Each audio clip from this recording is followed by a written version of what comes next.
Arsenal have gone through an entire league campaign without losing.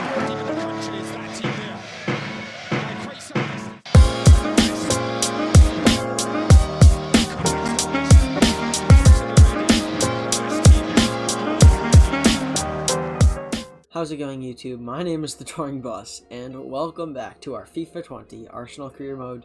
If I'm right, this should be episode number 10, and yeah, there's an elephant in the room that I should address, but I'm just gonna talk about it briefly. So I haven't posted for over a month.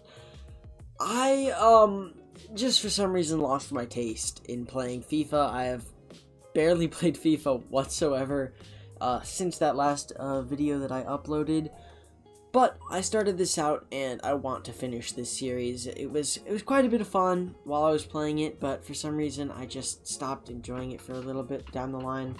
I think that simply goes down to the fact that EA are horrible at making video games. Oh my god, I just got so sick of having to adjust the sliders because I wanted to play on Legendary and make it competitive, but I couldn't play on Ultimate because Ultimate difficulty is absolutely impossible.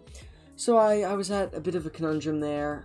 It was pretty tough, and yeah, I just decided the best thing to do would be just step away, and I've had a lot of fun just doing other stuff, not really feeling the pressure of having to, you know, release a video every couple of days. But we're back to it now. I'm happy to be back. And yeah, today is going to be the final episode of Season 1. We have 2 games in the Premier League left to play, and then the big one, the Europa League final up against Borussia Dortmund. But first off, let's get into this game up against Tottenham. We've played them 2 other times this season, and we were embarrassed by them, to be honest. They beat us both times, and we have yet another chance to get revenge on our biggest rivals. Let's get into the game. Joe Willock steals the ball. He's going to go for a lob pass to Gabriel Martinelli. He's found the young Brazilian. He's going to strike it with his left foot, but it's straight at Hugo Lloris. Ceballos plays it forward to Nicolas Pepe. His first time shot is saved at the near post by Hugo Lloris. Counter-attack looming here for Tottenham. They've got 5 men forward, and it's Hangman Son on the ball at the moment. He gets past his defender and squares it for Harry Kane. Bernd Leno makes an incredible save, and off the post it rebounds for Lucas Moura, and right on the brink of halftime, Tottenham have their go-ahead goal. It's very disappointing for Bernd Leno because he does make a magnificent save, but the defenders were just not up to the task. Nobody reacted, but it fell to Lucas Moura, and it's 1-0 to Tottenham. Aubameyang down the line. Martinelli, it's all down to the pace of these players now. Martinelli should be able to get past everybody in Tottenham's defense. He does, but his shot is saved by the leg of Hugo Lloris. Heroic goalkeeping from the Frenchman.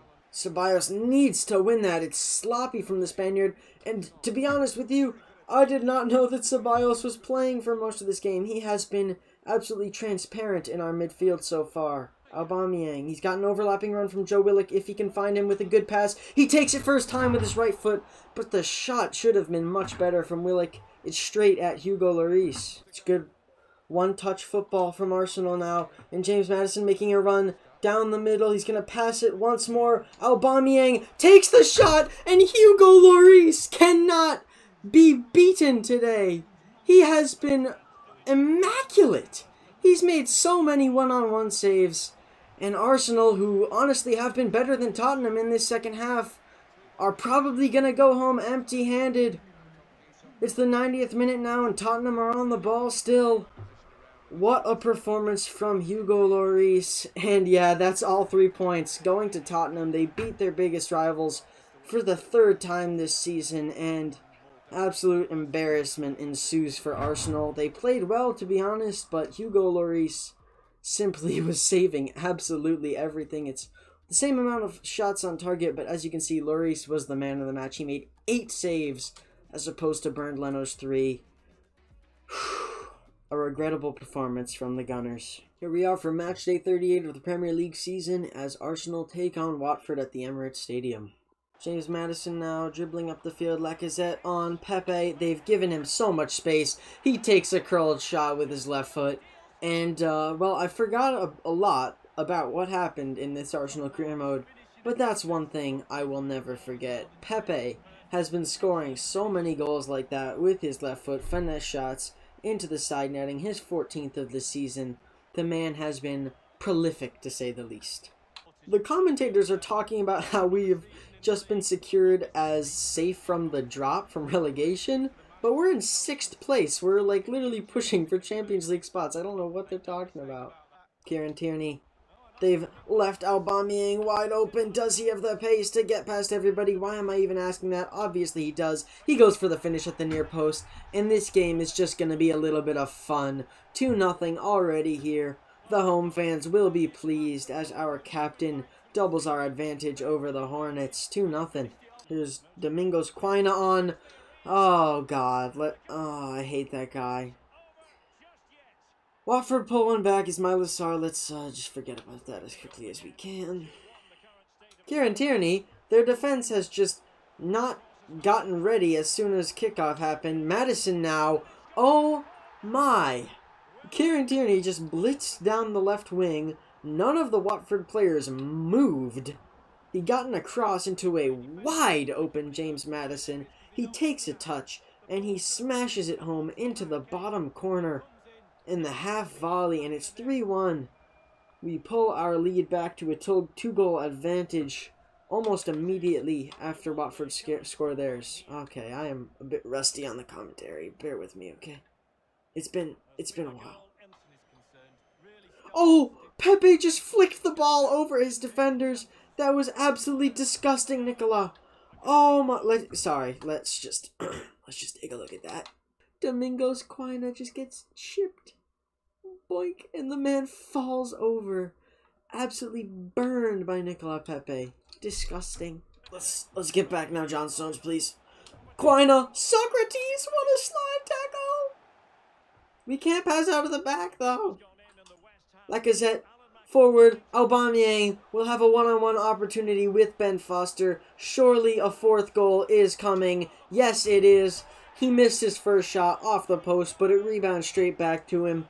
Arsenal are 4-1 up now on Watford. Incredible. Pierre-Emerick Aubameyang with just as many goals as the number on the back of his shirt.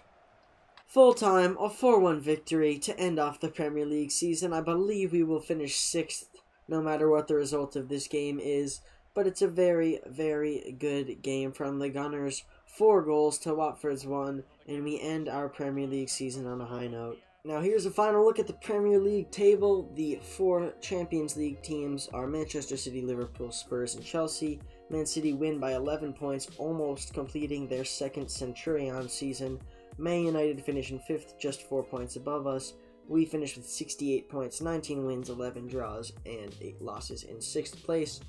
So, technically, we did not qualify for the Champions League. However, it does all come down to this match against Borussia Dortmund. If we do win the Europa League, that would be enormous. A bit of silverware in our very first season and a ticket to the Champions League next season. The rest of the table looks like this: West Ham, Wolves, Leicester City, Sheffield United with a great first season in the Premier League in a while, Everton, Watford, Burnley, my controller just disconnected, so I'll use the keyboard, Newcastle, Brighton, Crystal Palace, Southampton, and the 3 relegated sides are Norwich, Aston Villa, and Bournemouth. Bournemouth only winning 3 games this season. That is tough. Here we are, May 27th, 2020, and our lineup looks like this. Bernd Leno, Kieran Tierney, Socrates, John Stones, Hector Bellerin, Matteo Guendouzi, Lucas Torreira, James Madison, Pierre-Emerick Aubameyang, Alexandre Lacazette, and Nicolas Pepe. Socrates and Aubameyang starting in the final against their former club. Hopefully we can walk away with a victory. But can you explain to me how playing in Borussia Park is okay? We're literally in Borussia Dortmund's home city. I know it's not the Signal Iduna, but it's still Dortmund's hometown, and we have to travel to Germany to take them on. The coding in this game is absolutely terrific, isn't it? Let's get into the match. A special one-off occasion to bring you coverage of tonight. It's the final of the Europa League. It is Borussia Dortmund up against Arsenal. Well, 9 games, European football, where does it get any better? Well, it does if you're in the final. But with finals, they're horrible if you lose. Make sure you win if you get here.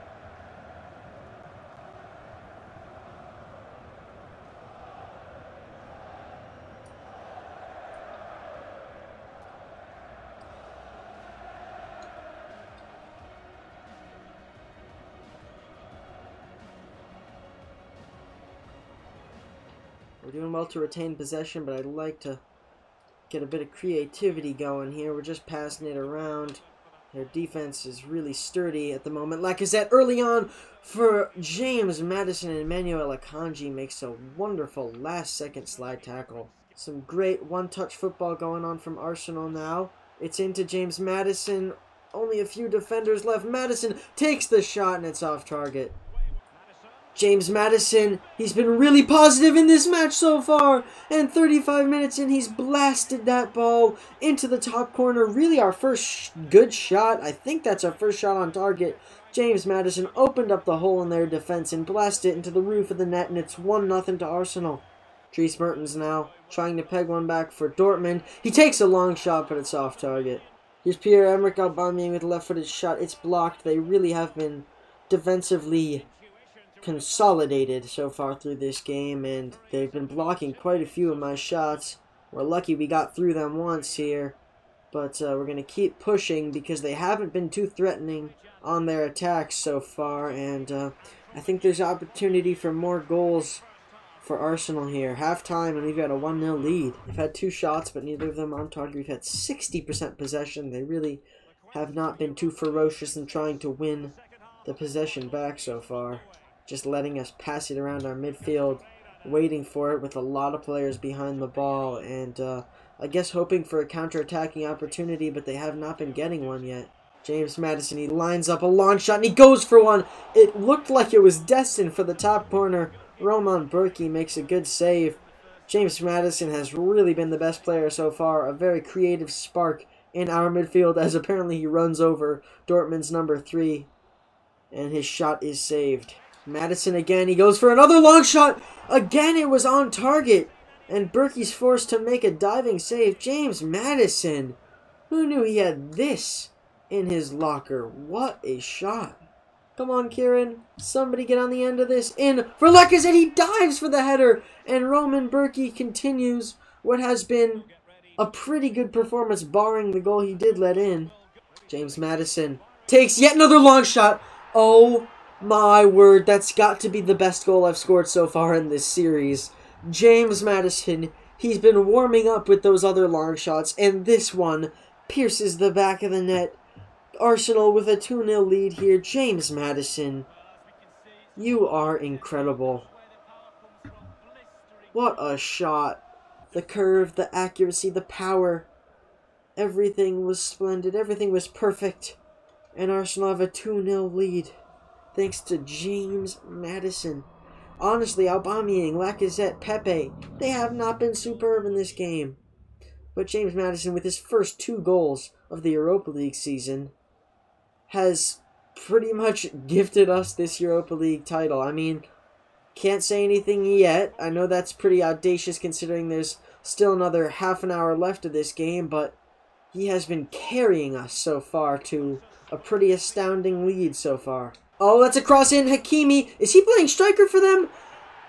Well, there's more important matters at hand. Erling Haaland has pegged one back for Dortmund. Our defense was absolutely invisible there. Hakimi had so much room to get it, and, well, it was really unlucky as it just falls for Erling Haaland. And what is Bernd Leno doing? Nobody knows. It's a wide open net for the Norwegian striker to score in.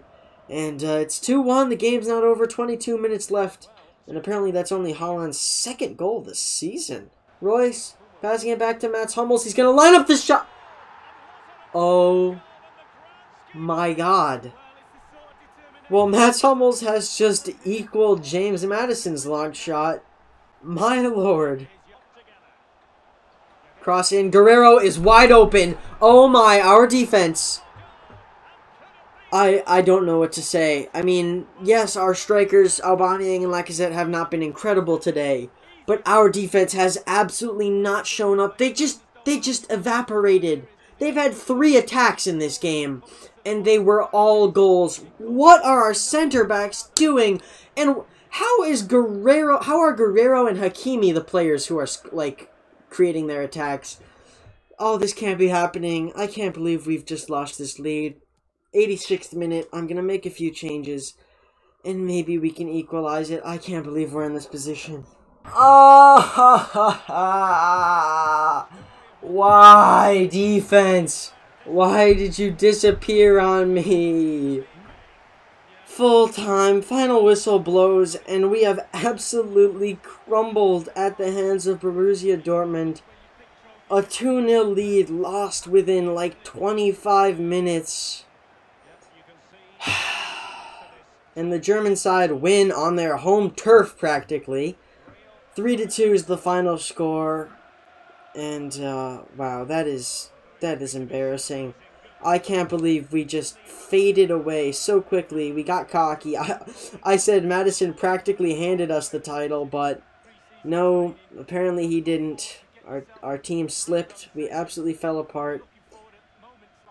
And your champions are Borussia Dortmund.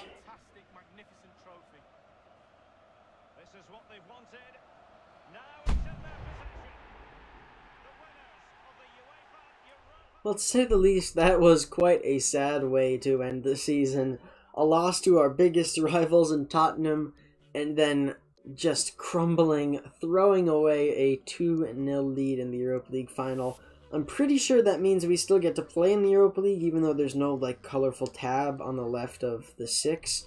But we should be in the Europa League next year. I was hoping to make the Champions League, but not everything goes the way you'd hope sometimes in this game. And wow, quite an unfortunate return to this series, an unfortunate season finale, but that's the way it goes sometimes. Tottenham won the FA Cup. The Carabao Cup was won by Manchester City over Liverpool. That doesn't matter, that's the preseason. The Super Cup was won by Liverpool. Bayern Munich beat Spurs. Spurs lose their second consecutive Champions League final. But I'm surprised that they were the farthest English team in that competition, and yeah, we don't talk about that. And Euro 2020 and the South American Copa America are happening this year. Lucas Torreira was our only player who got called up for a South American squad, while the likes of Bernd Leno, James Maddison, who else? Kieran Tierney, John Stones, Granit Xhaka. Yeah, okay, so those 5 got called up for the Euro 2020 as well. Here are our final season stats. Our top scorer was Aubameyang with 23, Pepe scored 20, Maddison with 14, Lacazette with 10, and then all these guys had single-digit goals. And then for assists, I believe it was Maddison, actually, was Aubameyang. Maddison had 14, while Aubameyang had 15. And here are the rest. And then for clean sheets, it should be Bernd Leno, considering he played pretty much every single game. 28 clean sheets, that's actually more than I expected, but considering he played 66 games, that's less than half, so not ideal. Hopefully in the future we can start getting a more sturdy defense. I think I would like to sign a new center back this next season, next summer. But with that out of the way, I hope you guys enjoyed. If you did, make sure to like, subscribe, and all that other stuff. And I'll see you guys in episode 11. Peace.